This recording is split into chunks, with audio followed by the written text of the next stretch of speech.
के चरण स्पर्श कीजिए।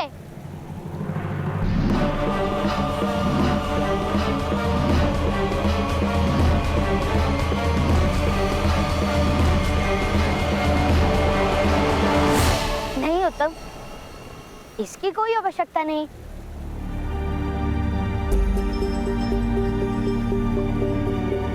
ये तो हम मित्रों की चेष्टा थी ना।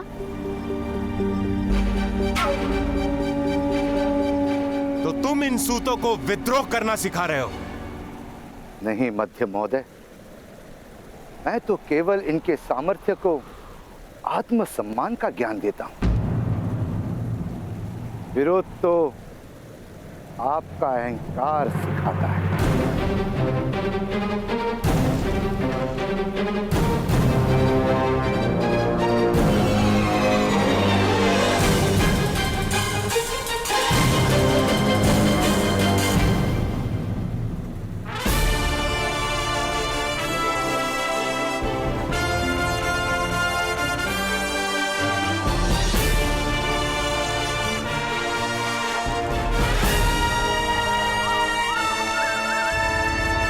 जय दुर्गा।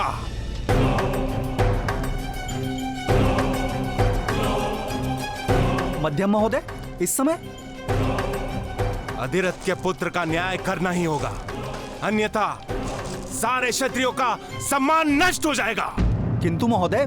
किंतु परंतु का समय नहीं है अशोक। धनुष और बाण के साथ साथ तुमने बालक की कला भी देख ली है। आज मध्यम महोदय ने भी देख लिया कि वो बालक दिव्य भी है। किंतु एक छोटे बालक से भय कैसा? रोग, ऋण और शत्रु जब उग रहे हो तभी नष्ट करना अनिवार्य होता है। यदि इस बालक का धनुष आज नहीं छुड़वाया गया तो कल हमें सत्ता छोड़नी होगी। किंतु एक बालक को कैसे दंड दे सकते हैं, जबकि एक राजा भी 9 वर्ष के बालक को दंड नहीं दे सकता। बालकों को तो शिक्षण दिया जाता है। पीड़ा ही शिक्षण देने का सबसे उत्तम मार्ग है, जानते हो ना? उस बालक को ऐसी पीड़ा देनी होगी कि जीवन भर उसके स्मरणों से रक्त बहता रहे।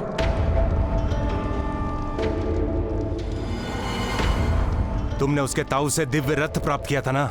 ये रहा वो दिव्य रथ। जिस दिन से लिया उस दिन से टूटा पड़ा है। उसने कहा था कि यदि आपका हृदय शुद्ध रहेगा तभी ये रथ दिव्य रहेगा, अन्यथा ये सामान्य हो जाएगा। मूर्ख हो तुम।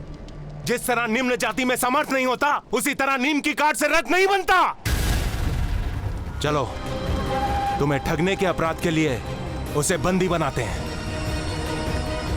कर्ण अपने ताऊ से बहुत प्रेम करता है। ताऊ की मृत्यु को वो कभी नहीं भूल पाएगा।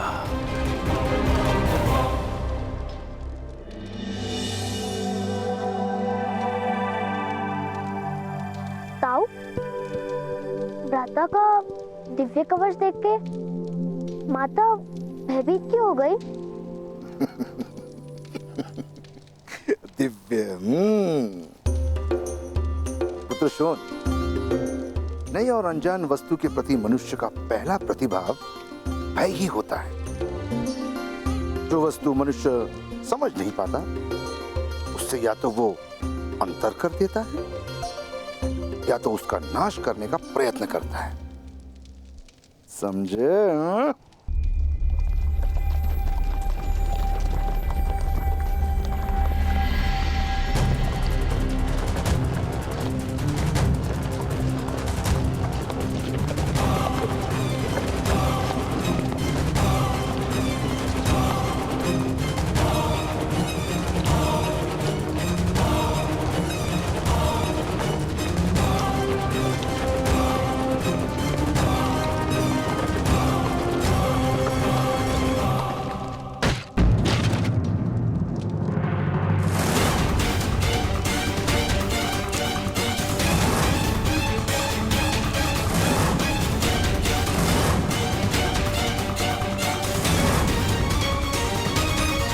पकड़ लो इस पाखंडी को। ताऊ, दिव्य रथ के नाम पर लोगों को मूर्ख बनाता है। मूर्ख? वो रथ दिव्य ही है। उसमें से निकलता हुआ प्रकाश तो तुमने स्वयं देखा ही था। पकड़ लो इसे। नहीं, छोड़ो मेरे ताऊ को। कहाँ लेकर जा रहे हो तुम मेरे ताऊ को? छोड़ो, पिताश्री, मध्यम महोदय, भ्राताश्री का अपराध क्या है? ठगाई की है इसने दिव्य रथ के नाम पर। तो धन लौटा दूंगा, बंदी बनाने की आवश्यकता क्या है? प्रश्न धन का नहीं है, प्रश्न है न्याय का। पकड़ लो इसे। नहीं नहीं नहीं। महोदय, ये हट!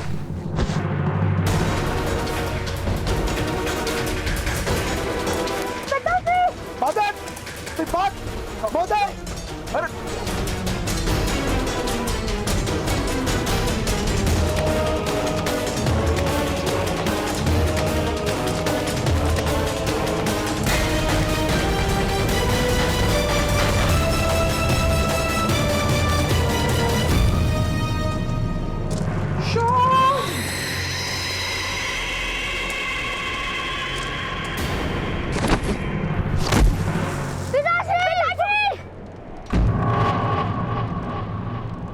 तुम मेरे ताऊ को नहीं ले जा सकते।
ठगाई के अपराध का दंड मृत्यु है उच्चसेन। किंतु यदि मैंने अपराध किया है तो मुझे राजा के समक्ष उपस्थित करो। आप कैसे न्याय कर सकते हो? ये अन्याय है। शक्तिमान जो करता है न्याय ही होता है।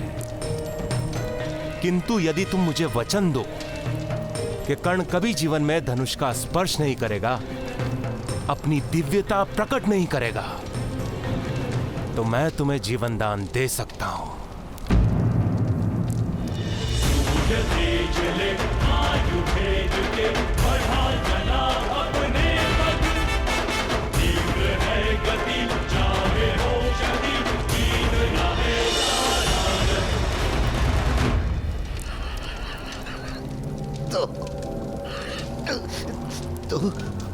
तो ये कारण है। एक बच्चे से भयभीत हो गए महारथी। भय नहीं, चिंता उच्चसेन, चिंता। धर्म और परंपरा के रक्षण की चिंता और क्षत्रिय का कर्तव्य है धर्म की रक्षा करना। कर्ण तुम्हारी बात मानेगा क्योंकि वो तुमसे बहुत प्रेम करता है। इसीलिए मुझे वचन दो कि तुम कर्ण का धनुष छुड़वाओगे, अन्यथा प्राण दो। नहीं, कर्ण के रोम रोम में धनुष का प्रेम बसा है।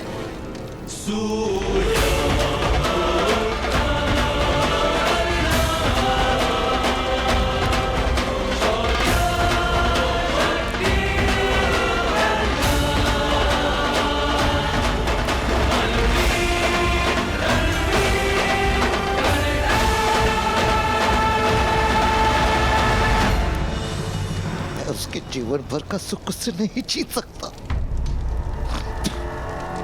चल चल जाने दो मुझे। मध्यम, ईश्वर तुम्हारा न्याय करेगा।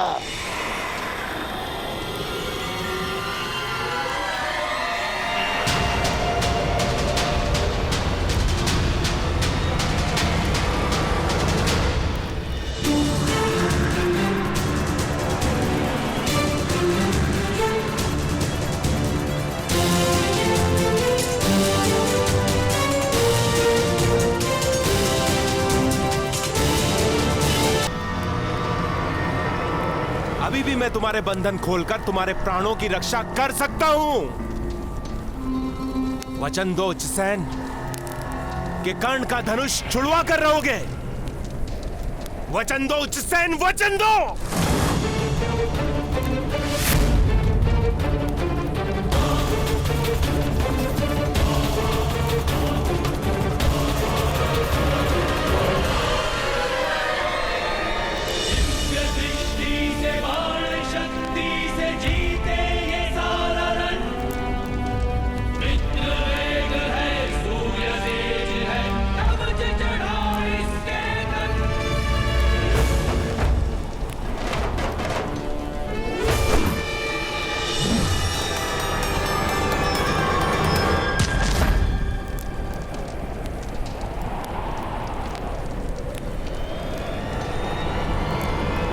भ्राताश्री,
राधा, हमें इसी समय गांव का त्याग करना होगा। जितने भी वस्त्र है, मूल्य एवं वस्तु है, सब बांध लो। मैं जाकर रथ तैयार करता हूँ। करण, गांव का ध्यान रखना।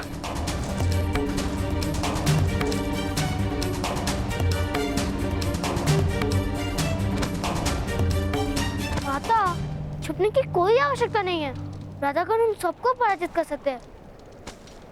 मूर्ख मत बनो शोन, ये तो दिव्यता लेकर जन्मा है, इसे कोई घाव नहीं हो सकता है। किंतु तो तुम्हारी मृत्यु हो सकती है शोन। इतनी बार समझाया, हमें धनुष उठाने का अधिकार ही नहीं है, किंतु ये समझे तब था। पता नहीं किस जन्म की शत्रुता लेकर आए मेरे घर में। ये मूर्ख बालक समझता ही नहीं है कि ये हम सबकी मृत्यु का कारण बन सकता है।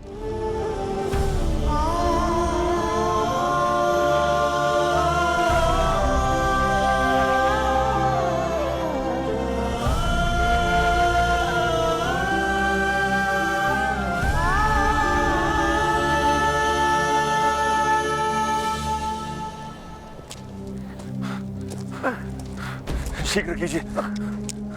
राधा, छोड़।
माताश्री के चरण स्पर्श कीजिए।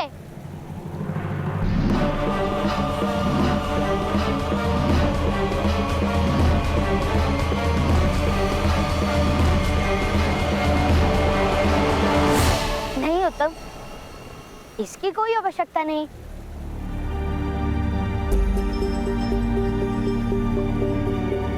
ये तो हम मित्रों की चेष्टा थी ना।